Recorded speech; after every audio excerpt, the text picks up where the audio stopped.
Good morning students. हम bio का chapter कर रहे हैं इम्प्रूवमेंट इन फूड रिसोर्सेज। इसमें हमने काफ़ी चैप्टर कर लिया था, मैन्यूर और फर्टिलाइजर के बारे में पढ़ा था। आगे इसी को कंटिन्यू रखते हुए आगे नेक्स्ट टॉपिक स्टार्ट करेंगे। एक हमारा क्वेश्चन है, what are bio fertilizer? Bio fertilizer किसे कहते हैं? ठीक है, the type of fertilizer in which an organisms enrich the soil with nutrients, they are renewable and pollutant free. क्या है ये? बायो फर्टिलाइजर किस टाइप का फर्टिलाइजर है? इसमें क्या होते हैं, ऑर्गेनिज्म जो है सॉइल को न्यूट्रिएंट्स प्रोवाइड करवाते हैं। ठीक है, और ये क्या है, रिन्यूएबल है, पॉल्यूशन फ्री है। ये जो फर्टिलाइजर है पॉल्यूशन फ्री होता है, इसमें कोई भी पॉल्यूटेंट नहीं होते। ठीक है, एग्जाम्पल है इसका ब्लू ग्रीन एल्गी और राइजोबियम। इसके बाद क्रॉप प्रोडक्शन के लिए और क्या क्या चीज़ें ज़रूरी है, मैन्यूर है, फर्टिलाइज़र है। इससे पहले भी हमने कुछ पढ़ा है कि इससे पहले मिट्टी का मतलब कैसे उसकी फर्टिलिटी बढ़ती है, तो उसके लिए इरिगेशन भी ज़रूरी है। अच्छी यील्डिंग के लिए इरिगेशन भी ज़रूरी है। तो इरिगेशन देखो क्या होता है, it is the supplying of water the plants. Irrigation द्वारा क्या होता है, पौधों को पानी दिया जाता है। अब हमारे पास इरिगेशन के सोर्स कौन कौन से हैं?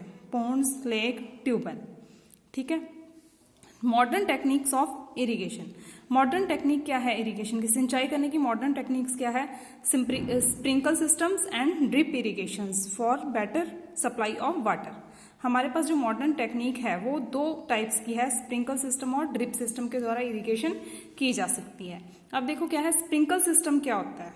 ठीक है, the perpendicular pipes having rotating nozzles on the top are joint to the main pipeline at regular intervals. ठीक है, देखो इसमें क्या है, जो पाइप्स होती है इनको परपेंडिकुलर मतलब कि खड़ा रखा जाता है, इस तरीके से खड़ी होती है ये पाइप, और इनकी टिप पे क्या होती है, एक नोजल होती है यहाँ पे। ठीक है, इस नोजल से क्या होता है, इसी तरीके से वो नोजल घूमती है और वहां से क्या होता है, पानी जो है छिड़काया जाता है, पूरे जो खेत में जो पानी छिड़काया जाता है। ठीक है, देखो क्या है, the perpendicular pipes having rotating nozzle. Perpendicular ऐसे पाइप्स होती है और इसके ऊपर क्या होती है, एक रोटेटिंग नोजल होती है टॉप पे।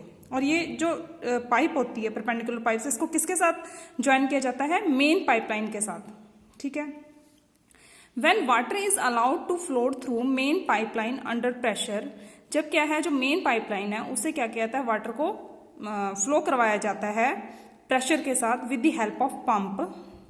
It escapes from rotating nozzle, तो वो क्या होता है, वो पंप के थ्रू क्या हो जाता है, रोटेटिंग नोजल में पहुंच जाता है और फिर क्या होता है, get sprinkle on the crops like rain. और वो किस तरीके से स्प्रिंकल होता है, जैसे वर्षा नहीं होती उस तरीके से वो क्या हो जाता है, पानी खेतों में छिड़कने लग जाता है। ठीक है, इसके बाद है ड्रिप सिस्टम। देखो ड्रिप सिस्टम क्या है, ड्रिप जैसे नाम से ही पता चल रहा है, ड्रिप बूंद बूंद करके।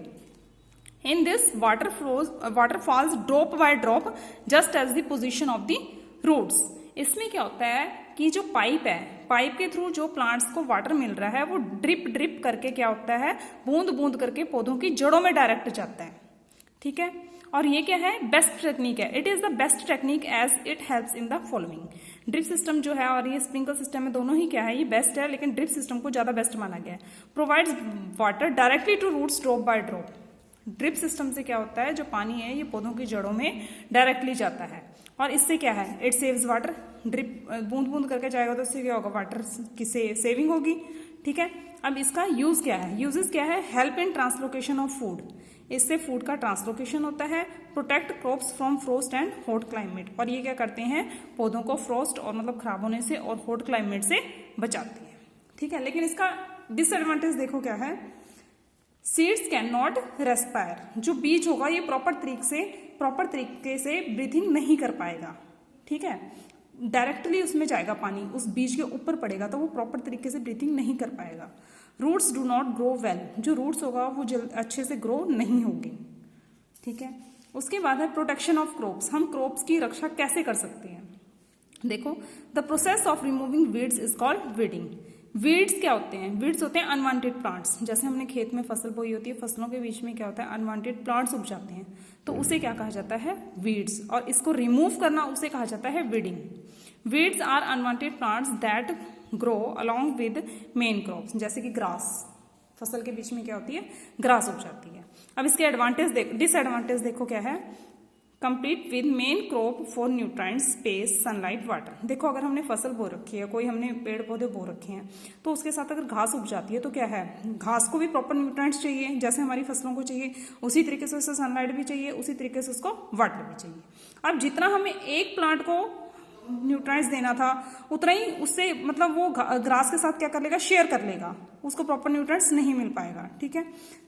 नेक्स्ट पॉइंट है lower the quality of main crops. इससे क्रॉप जो हमारी मेन क्रॉप्स है उसकी क्वालिटी भी कम हो जाती है। They lead to several diseases. इससे क्या होता है, डिजीज लगने के चांसेस ज्यादा हो जाते हैं। ठीक है।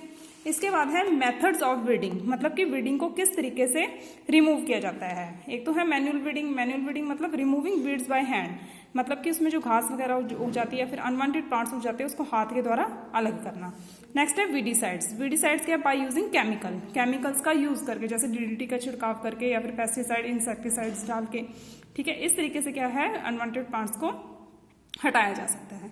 उसके बाद है बायोलॉजिकल मेथड। बायोलॉजिकल मेथड क्या है, इन विच सम इंसेक्ट और organism is put in the field that it weeds not main crop.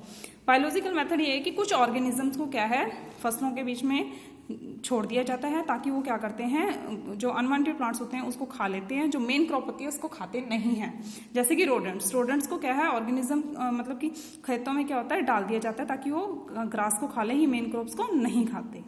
ठीक है। नेक्स्ट हम कल करेंगे, थोड़े ही रह गए, ये 1-2 दिन का टॉपिक रह गया तुम्हारा चैप्टर, उसके बाद हम नेक्स्ट स्टार्ट करेंगे।